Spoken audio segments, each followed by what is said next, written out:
नमस्ते। राम राम।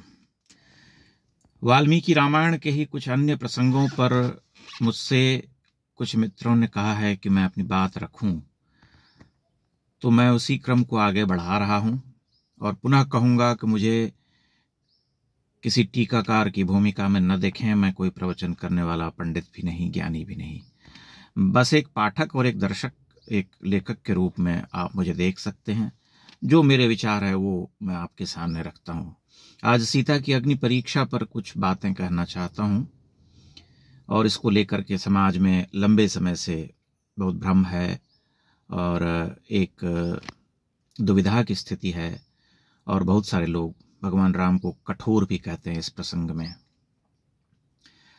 आप देखिए वाल्मीकि रामायण में क्या होता है। जब सीता लाई जाती हैं तो भगवान राम सबसे पहले कहते हैं कि एषासि निर्जिता भद्रे शत्रुम जित्वा रणाजिरे, मतलब कि मैं शत्रु को मैंने पराजित कर तुम्हें प्राप्त किया है भद्रे। जिसे पौरुष से संपन्न करना था वह मैंने सिद्ध किया। वे समस्त वानर जाति की प्रशंसा करते हैं कि इन्होंने मेरी बड़ी सहायता की युद्ध में, और जो है मैं इन सब के प्रति कृतज्ञ हूँ।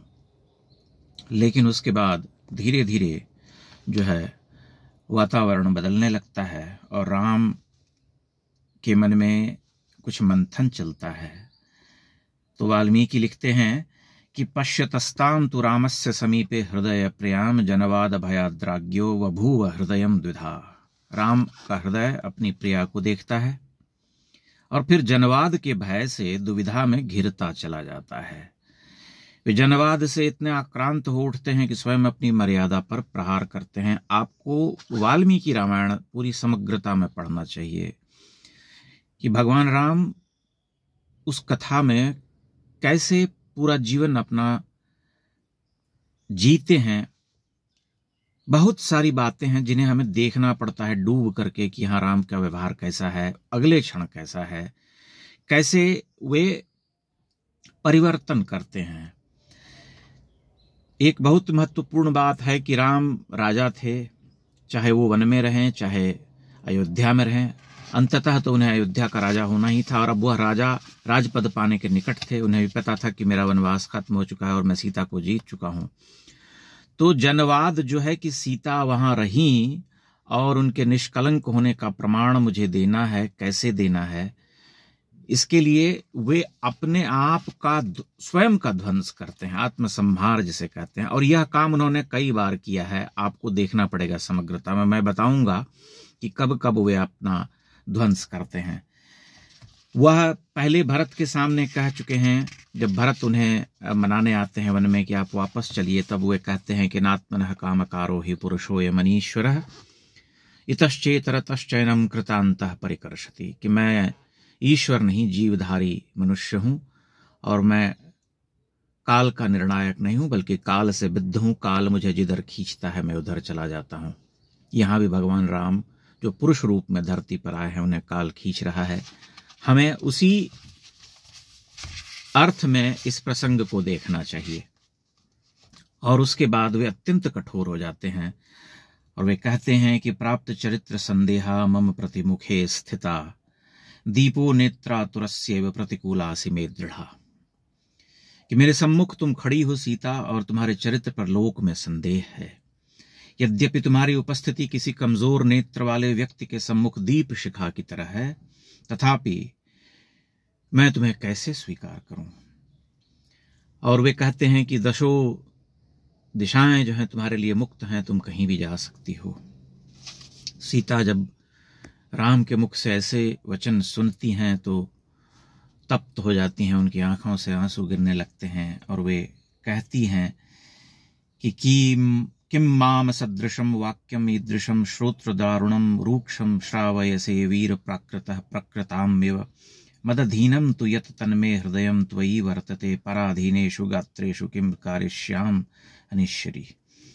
क्या आप मुझसे ऐसे वाक्य कह रहे हैं? यह कैसा दारुण दुख है। मेरा हृदय ही केवल मेरे अधीन है, मेरा शरीर मेरे अधीन नहीं है। जिस पापी ने मेरे शरीर को छुआ वह मेरे अधीन होता तो मैं ऐसा कभी नहीं होने देती। वे व्याकुल उठती हैं, उनका लावा जो है उनके हृदय से बहने लगता है। तो वे पुनः कहती हैं कि मैं आपको नर शार्दूल मानती हूँ और आपने रोष में आकर के मुझे एक साधारण स्त्री बना दिया, और ये कैसा पुरस्कार दिया आपने। लघुनेव मनुष्येण स्त्रीत्वमेव पुरस्कृतम, वे कहती हैं। तब वे स्वयं को धिक्कारती हुई अग्नि में प्रवेश कर जाती हैं, और जो है वह धू धू करके अग्नि जलती है, और ये सदेह जो है उससे पुनः प्रकट होकर के सामने आती हैं। तो जब आती हैं तब देवता जो हैं प्रकट होते हैं, और वे स्वयं ब्रह्मा जो है राम से कहते हैं कि आप विष्णु के अवतार हैं, अपने स्वरूप को आप कैसे भूल गए। तब राम पुनः उत्तर देते हैं कि आत्मनम मानुषम मन्ये रामम दशरथात्मजम सोहम यश्च यतश्चाहम भगावंस्तद ब्रवीतु में। मैं स्वयं को एक मनुष्य के रूप में देखता हूं। मैं राजा दशरथ का पुत्र हूं। मैं कौन हूं, कहां से आया हूं, क्यों आया हूं, यह तो आप जानते हैं। यानी राम यहां पुनः सत्य की स्थापना करते हैं कि राज्य से निर्वासित वन वन भटकने वाला राम, जिसकी प्रिया का छल से हरण हो गया, जो सागर पर सेतु बंद कर यहां लंका आया और युद्ध लड़कर अपनी पत्नी को वापस लौटाया, वह कोई अवतारी मनुष्य नहीं है भी तो उसे ज्ञात नहीं, क्योंकि वह जीव रूप में धरती पर विचरण कर रहा है, और जीव हमेशा काल से बंधा रहा है। यह ऊपर मैंने आपसे कहा। लेकिन पुनः राम कहते हैं, उन्हें पश्चाताप होता है कि मैंने आत्मध्वंस तो किया, लोक के सम्मुख सीता को पवित्र सिद्ध करने के लिए उसे अग्नि में प्रवेश कर जाने को कहा। कैसे उसे स्वीकारूं मैं, बिना अग्नि में प्रवेश करवाए सबके सामने यह सिद्ध किए बगैर कि वे निष्कलंक हैं, उतनी ही पवित्र हैं। लेकिन वे कहते हैं कि अवश्यम चापि लोकेषु सीता पावनम अर्हति दीर्घ कालोषिता हीयम रावणांतपुरे शुभा। सीता दीर्घ काल तक रावण के पुर में रहने को बाध्य थीं, लेकिन मुझे सीता की पवित्रता पर कभी कोई संदेह नहीं था। लोक के सामने उनके निष्कलंक होने का प्रमाण आवश्यक था। अनंतर वे सीता के लिए तीनों लोकों में विशुद्ध जनकात्मजा का प्रयोग करते हैं। इसीलिए मैं ये कहता हूं कि इस पूरे प्रकरण को, इस पूरे प्रसंग को एक समग्रता में देखने की आवश्यकता है। आप देखिए, जब मैंने कहा कि आत्मध्वंस करते हैं, तब आप बाली वाले प्रसंग पर आइए। क्या आप मानते हैं कि भगवान राम बाली को द्वंद्व युद्ध में मारने में सक्षम नहीं थे? क्या उनके पास ऐसे दिव्यास्त्र नहीं थे कि वे बाली को मार सकते थे? अवश्य ही थे। आप थोड़ा पीछे लौटिए। एक और राक्षस था, विराध। जंगल में वह दंडकारण्य में सीता को उठा ले जाता है, अपनी मुट्ठियों में कैद कर लेता है। राम और लक्ष्मण हतप्रभ देखते हैं, उस पर बाण चलाते हैं, लेकिन उस पर असर नहीं होता है। तब वो अट्टहास करता है और कहता है कि मुझे किसी शस्त्र या अस्त्र से नहीं मारा जा सकता। तो भगवान राम लक्ष्मण से कहते हैं कि मैं ऐसे दिव्यास्त्र से मार सकता हूँ लक्ष्मण, लेकिन ऐसा नहीं करूँगा, क्योंकि लोक में वरदान की जो प्रतिष्ठा है वह धूमिल हो जाएगी। इस प्रकरण से आप बाली वाले प्रकरण को जोड़िए। बाली को वरदान था कि जो सामने आएगा उसकी आधी शक्ति हर ली जाएगी, इसीलिए कोई योद्धा उससे जीत नहीं पाता था। अपार बलशाली था बाली। भगवान राम उसे चाहते तो दिव्यास्त्र से मार सकते थे, लेकिन लोक में वरदान की प्रतिष्ठा धूमिल न हो, इसीलिए उन्होंने उसे छिप कर मारा।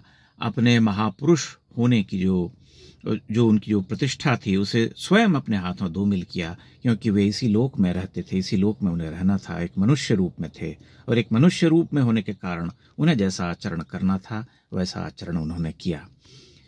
अब इसमें लॉजिशियंस जो हैं मॉडर्न, वो आ जाएंगे और मुझे उलझुल सवाल करेंगे, तो मैं उनसे पुनः कहूँगा कि वाल्मीकि रामायण को एक बार समग्रता में पढ़ें और हिंदू दृष्टि से पढ़ें, भारतीय दृष्टि से पढ़ें, तभी इन सब बातों का कोई अर्थ होगा। सीता के परित्याग वाले प्रकरण पर भी आऊँगा बहुत जल्दी। अगर आप लोग इसे देखेंगे तो मुझे खुशी होगी, क्योंकि बहुत कम संख्या में लोग इसे देख रहे हैं। बहुत बहुत धन्यवाद।